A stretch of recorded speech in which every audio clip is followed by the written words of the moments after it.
Ne abbiamo visti di difensori in vita nostra. Riccardo Ferri, il primo che ci ricordiamo, stopper che ci sembrava gigantesco come statura e valore. 183 cm dicono le misurazioni ufficiali. Il calcio è cambiato, le dimensioni dei calciatori anche. Ma Ricky era Ricky. Nostro padre ci aveva raccontato di picchi e guarneri. Aristide abbiamo anche avuto il piacere di conoscerlo e intervistarlo. A quasi 88 anni fa ancora ginnastica tutti i giorni e a Cremona gira in bicicletta. Poi abbiamo visto la cattiveria di Walter Samuel, che battezzava l'avversario più pericoloso con una carezza nei primi secondi della partita, quando gli arbitri sono un po' più guardinghi nell'estrarre i cartellini. Abbiamo visto la furia, a volte brutale, di Lucio, che ogni tanto partiva e andava in avanti, la velocità di Ivan Cordoba, la maestria nel gioco aereo di Marco Materazzi, uno che le minors, come si dice adesso, se le era fatte tutte e una volta salito sul tetto del mondo non voleva scendere più. Abbiamo visto Christian Chivu, mancino, elegante, in grado di giocare centrale, terzino o all'occorrenza addirittura a centrocampo, con una conoscenza del gioco che gli sarebbe tornata utile più avanti. Più recentemente abbiamo visto Stefan De Vrij e Francesco Acerbi, due modi diversi ma ugualmente efficaci di fare il centrale nel calcio moderno. Elegante nell'impostazione l'olandese, old school come certi rapper milanesi l'italiano, erede della nobile arte della marcatura a uomo. Ma l'intro di oggi vogliamo dedicarla a Manuel Akanji, che in campionato non ha ancora saltato un minuto e siamo ormai a gennaio inoltrato, e la sensazione netta che abbiamo è che ogni minuto sia meglio di quello precedente.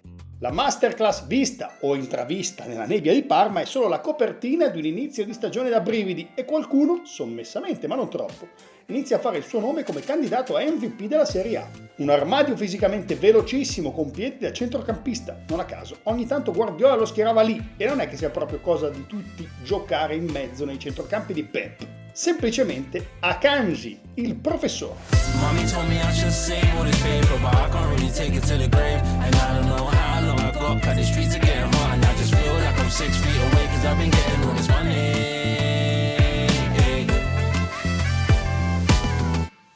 Questo è Del cielo e della notte, un podcast di Inter prodotto da Intermedia House. Io sono Alessandro Villa e ogni settimana cerco di tracciare insieme a voi il punto sulla mappa del mondo nerazzurro.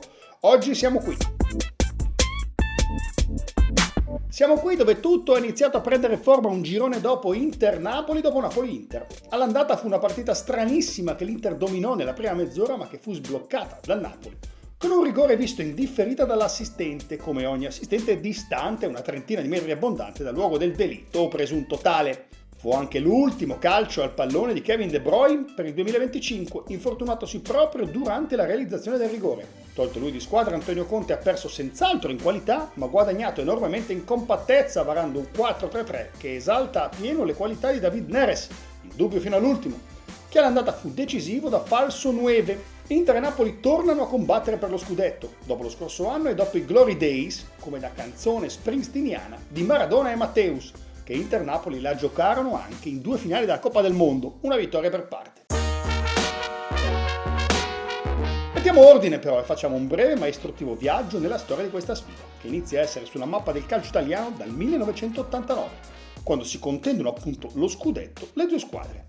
L'Inter di Trapattoni e Matteus e il Napoli di Maradona più altri 10 sostanzialmente, anche se il resto del cast era all'altezza. Ciro Ferrara, Careca, Alemao, ma è Maradona contro Matteus, sono loro a decidere il campionato. In quegli anni la Serie A è il centro del mondo e basta pochissimo per spostare gli equilibri. Tra il 1982 e il 1991 sollevano lo scudetto in 9 anni 7 squadre diverse. Per intenderci, dal 1991 a oggi, in 35 edizioni, le squadre scudettate sono state 6. Nel 1988 lo vince il Milan di Sacchi e soprattutto dei 3 olandesi, Van Basten, Gullit e Rijkaard, semplicemente i primi 3 in graduatoria nel pallone d'oro di quell'anno. Anche se Rijkaard arrivò dopo il titolo. Troppa la differenza con il resto della concorrenza e per colmare il gap serve, in quegli anni, non sbagliare lo straniero. Se ne possono tesserare 2. Ma nell'estate 1988 arriva uno slot in più. L'Inter non ci pensa 2 volte e pesca dal Bayern Monaco, Lothar Matthäus e Andy Brehme, non proprio 2 qualsiasi. Il terzo è Ramon Diaz, in prestito dalla Fiorentina, che con Aldo Serena formerà una delle coppie gol meglio mixate nella storia nerazzurra. Lothar è uomo guida, al di là della differenza con gol e assist, ha una leadership incredibile dentro e fuori del campo. Diego è Diego, inutile spendere altre parole. All'andata al San Paolo si sfidano, ma la tattica di Trapattoni, Beppe Baresi incollato a uomo su Maradona, funziona. 0-0. come da desiderata interisti e nel frattempo l'Inter in campionato prende il volo. A San Siro, a 4 giornate dalla fine, il Napoli appesa a una fiammella, vincendo proverebbe a rientrare. L'Inter del Trap invece con una vittoria vincerebbe il titolo. Il Napoli parte forte e passa con Careca, ma l'Inter ha una marcia in più, pareggia con Berti. Alla storia è passata l'autorete di Luca Fusi, autore della deviazione, per le regole in vigore allora. Ma qui le regole le facciamo noi e soprattutto vogliamo bene a Nicolino, quindi gli restituiamo un gol che si merita. Poi al minuto 83 c'è un calcio di punizione, sul pallone ci vanno Andy Breme e Lothar Matthäus, con Riccardo Ferri pronto alla soluzione di potenza. La soluzione invece la piazza Lothar Matthäus con un destro di una potenza terrificante, è il gol scudetto. L'Inter alza il suo 13° nella partita più importante. Non è sempre stata una canzone d'amore Napoli-Inter che in questi 35 e passa anni da quel pomeriggio di maggio non hanno proprio lottato ogni anno per lo scudetto. Nei primi anni 2000 hanno vissuto situazioni molto diverse, addirittura 2 campionati in Serie C gli azzurri, prima della rinascita targata De Laurentiis con la doppia promozione e il ritorno stabilmente nei quartieri alti della Serie A. Inter-Napoli è stata una sfida fatta di flash nella prima decada del millennio, il gol di Ivan Zamorano, di tacco da vedere e rivedere, prodezza del cileno di cui non ci stanchiamo mai, la doppietta elegante di Julio Cruz, l'eleganza con cui Laurent Blanc va in porta dopo 2 triangoli saltando anche il portiere, il gol di tacco di Muntari e quello in acrobazia di Cordoba, in una partita dove tutto era concesso anche a chi non aveva magari i mezzi tecnici da trequartista. La cattiveria con cui l'Inter del triplete chiuse la pratica in 5 minuti, i primi del match, 2-0 in una gara di settembre. Poi il Napoli tornò in Champions e negli anni 10 i rapporti di forza si sono quasi invertiti. Cavani, Hamsik e Lavezzi per iniziare a sognare Higuain per sfiorare il sogno scudetto, che sarebbe invece arrivato solo qualche anno dopo. Inter-Napoli è rimasta combattuta e le vittorie interiste sono comunque figlie di classe e grinta. Gennaio 2011, lezione magistrale di inserimento dei centrocampisti. In cattedra, 2 professori, Motta Tiago, nato dello stato di San Paolo, Brasile, ma di chiare origini italiane, e Esteban Cambiasso, che con l'Inter di gol ne ha messi 51 in una decade esatta, cifre da attaccante di scorta più che da mediano. Dicembre 2012, come potete ascoltare in un altro podcast di Intermedia House, tutti quei chilometri, da una voce più famosa e musicale della mia, ci sono gol casuali e altri invece figli di piani ben riusciti. Sì, Inter-Napoli nel 2012 è stata sbloccata proprio da un gol con un angolo perfetto di Cassano per Higuain, arrivato come un treno sul binario del secondo palo per battere De Santis con un tiro al volo. Per chi se lo ricorda, io sono come il colonnello Hannibal Smith dell'A-Team, adoro i piani ben riusciti e lo schema di Stramaccioni da calcio d'angolo appartiene decisamente a questa categoria. Aprile 2016, Mauro Icardi e Marcelo Brozovic, senza dubbio i 2 uomini simbolo di un Inter che provava a rialzarsi e a tornare in Champions League, firmano un successo pesante con 2 prodezze d'autore. Poi si apre l'era di Lautaro, si apre con un passaggio di consegne con un altro attaccante argentino.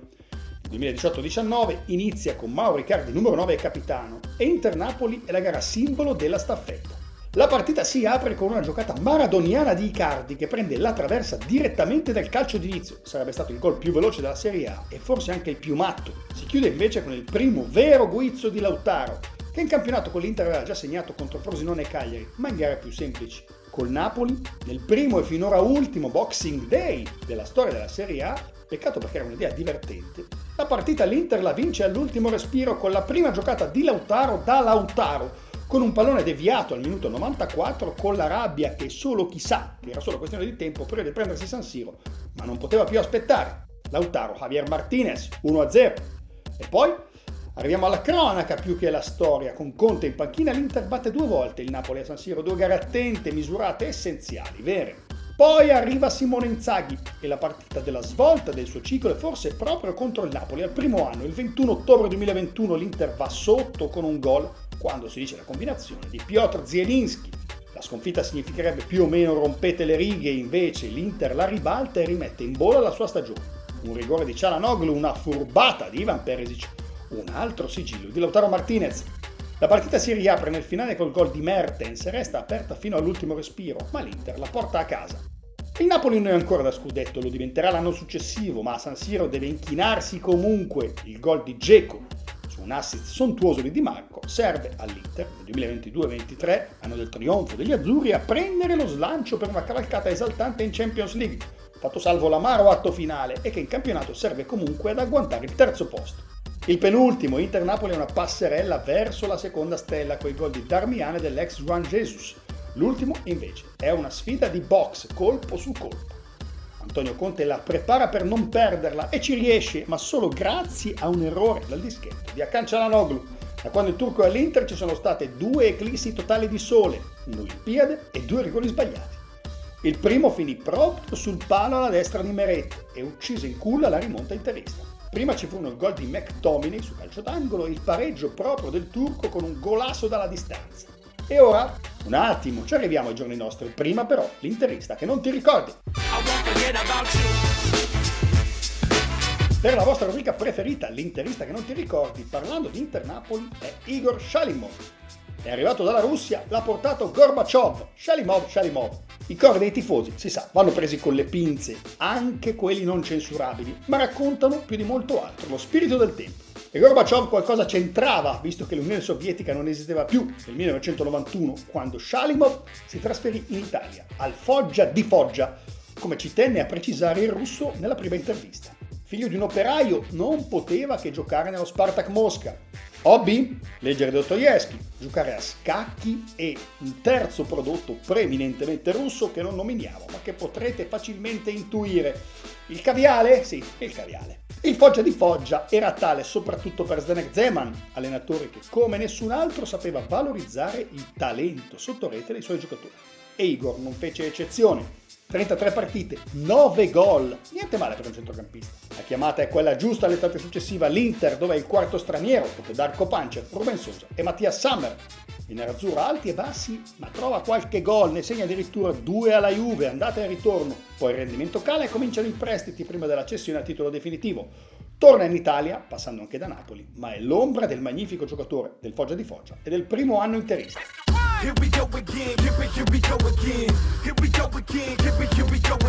Dicevamo, e il Napoli? Come finirà non lo sappiamo, ma dalla partita di andata l'Inter è un'altra. Dopo la sconfitta del San Paolo ha giocato 10 partite, ne ha persa una, il derby ai noi, ha vinto le altre 9, ha fatto 21 gol e ne ha subiti 4. Ora serve l'ultimo step.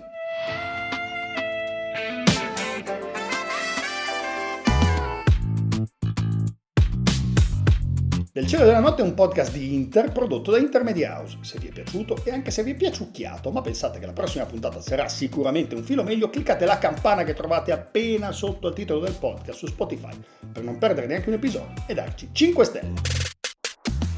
Mommy told me I should sing all this paper, but I can't really take it to the grave. And I don't know how long I got, 'cause the streets are getting hot, and I just feel like I'm 6 feet away, 'cause I've been getting all this money.